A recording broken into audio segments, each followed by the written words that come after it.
जय श्री कृष्ण। राधे राधे। हमारे हिंदू धर्म में एकादशी का बहुत महत्व है। एकादशी का व्रत भगवान विष्णु को समर्पित होता है। साल भर में 24 एकादशी पड़ती है। हर एकादशी का नाम और महत्व अलग होता है। चैत्र मास के शुक्ल पक्ष में कामदा एकादशी का व्रत रखा जाता है। कामदा एकादशी के दिन भगवान विष्णु की पूजा की जाती है।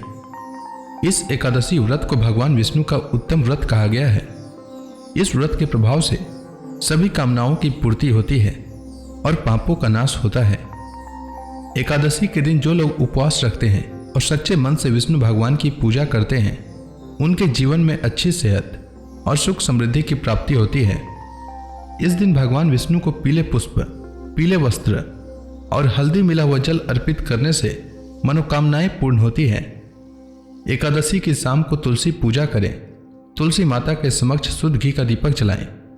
इस दिन ओम नमो भगवते वासुदेवाय मंत्र का जाप करते हुए तुलसी माता की 11 बार परिक्रमा करें। ऐसा करने से आपका आर्थिक पक्ष मजबूत होगा।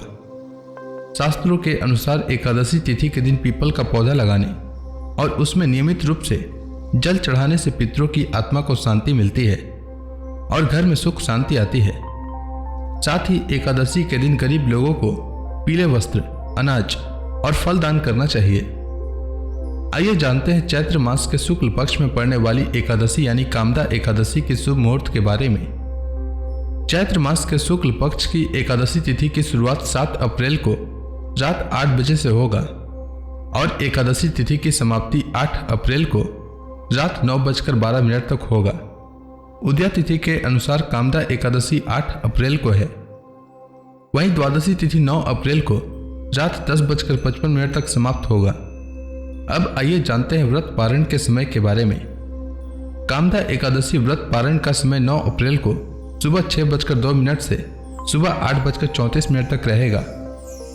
व्रती को इसी समय कामदा एकादशी व्रत का पारण करना चाहिए।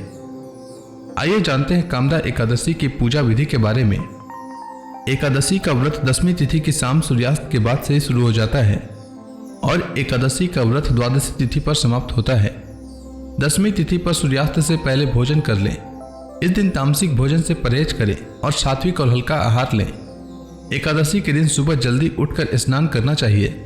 फिर व्रत का संकल्प लेते हुए कहना चाहिए, यह जगत के पालनहार भगवान विष्णु, आज मैं एकादशी का व्रत रख रहा हूँ। मेरा यह व्रत निर्विघ्न पूरा हो जाए, इसकी शक्ति प्रदान करने की कृपा करें। इसके बाद भगवान विष्णु के समक्ष दीप प्रज्वलित करें। गंगा जल से उनका अभिषेक करें। उन्हें तुलसी दल अर्पित करें। फल का भोग लगाएं और एकादशी व्रत कथा का श्रवण करें। अंत में भगवान विष्णु की आरती करें। शाम को तुलसी माता के समक्ष शुद्ध घी का दीपक जलाएं। अगले दिन द्वादशी को स्नान करके भगवान विष्णु की पूजा करके ब्राह्मणों को या जरूरतमंदों को भोजन कराकर उन्हें दान दक्षिणा दें। इसके बाद शुभ मुहूर्त में व्रत का पारण करें। पारण का भोजन सात्विक होना चाहिए। पारण के भोजन में प्याज और लहसुन का प्रयोग नहीं करना चाहिए।